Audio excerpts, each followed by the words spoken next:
வீடியோவே எடுக்கலையா? வணக்கம், காலை வணக்கம் மக்களே.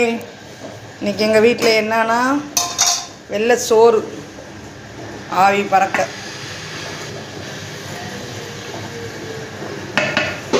வெள்ளை சோறு உடையுது, எல்லாம் உடையுது.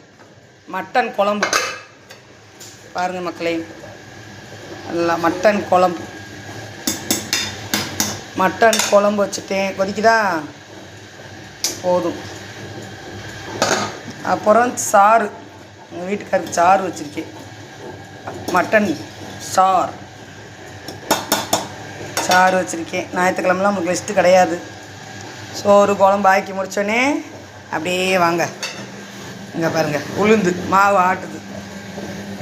மாவாட்டி முடித்தோடனே அடுத்த வேலையை பாருங்கள். 2 கிலோ பல்லாரியை வெட்டணும், ஓகேவா? அதுக்கப்புறம் பாருங்கள் ஒரு கூட துணி. இங்கே துணியை பாருங்கள். அதே ஞாயிற்றுக்கிழமை லிஸ்ட்டு எடுப்பேன். இங்கே நம்மளுக்கு லிஸ்ட்டெல்லாம் கிடையாது. துணி துவைக்க, பாத்திரம் விளக்க, கஞ்சி ஆச்ச, குழம்பு வைக்க. இன்னும் ஒரு ஃபங்க்ஷன் வேறு 11 மணிக்கு போகணும் எங்கள் ஊரில். ஃபங்க்ஷன் போயிட்டு அப்புறம் கொஞ்சம் குட்டி தூக்கம் போடுவோம்.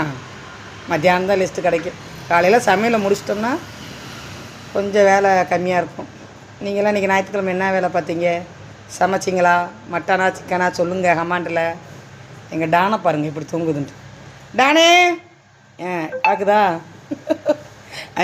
அவன் எப்போ கறிக்குழம்பு ஊற்றிவான்னு பார்க்குது. எப்போ கறிக்குழம்பு ஊற்றிவான்னு பார்க்குது. கறிக்குழம்பு ஊற்றுவான். எல்லாம் ரெடி ஆயிடுச்சு. சமையல் எல்லாத்துக்கும் சாப்பாடை போடுவோம். சாப்பாடு கேட்டாங்க மக்களே. சாரை ஊற்றி சோறை ஊற்றுன்ட்டாங்க. அதனால் நம்ம சோறை போட்டு கொடுப்போம்.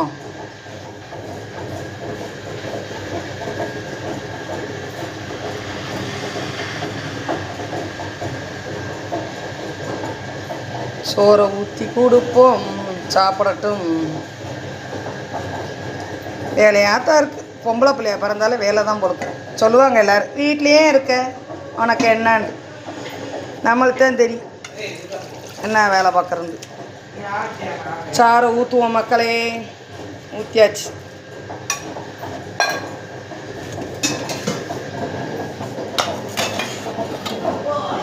எங்கள் வீட்டுக்கார் சாருன்னா நல்லா பிடிப்பார்.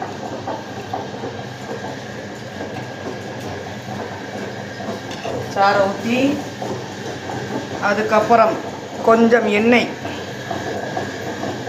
அப்படியே ஊற்றி